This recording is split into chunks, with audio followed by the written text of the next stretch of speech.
Dear all, good morning all. Government officials, first, the Minister of Planning, representatives from the partners, and the other distinguished guests. It is a privilege for us to witness the launch of the Somaliland National Early Warning System, which has undergone various processes. The establishment of this system has overcome different technical, financial, system-related challenges.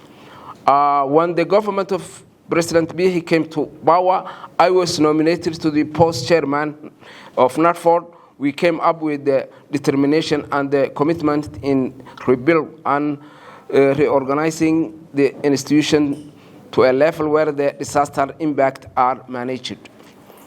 We have built the hard infrastructure such as Warehouse 7 across the region, the NATFORD headquarters. We have developed most of the relevant policies, strategies, and plans. And we have also trained and capacitated NATFORD staff. We have built and restructured the NATFORD regional office. We have maintained and improved the coordination in cooperation with the UN OCHA. We have revived and strengthened the cooperation with the relevant humanitarian partners that work in the emergency and disaster management programs. I believe that the early warning system is the fundamental and most prominent element in the disaster risk management. The core success of effective disaster management lies in the capacity of the early warning and early action system and mechanisms that are in place. And today we are here to witness and collaborate the launching of the NATFORD early warning system. This is a great achievement and that advanced the capacity of the country to manage disaster as an assistant its people.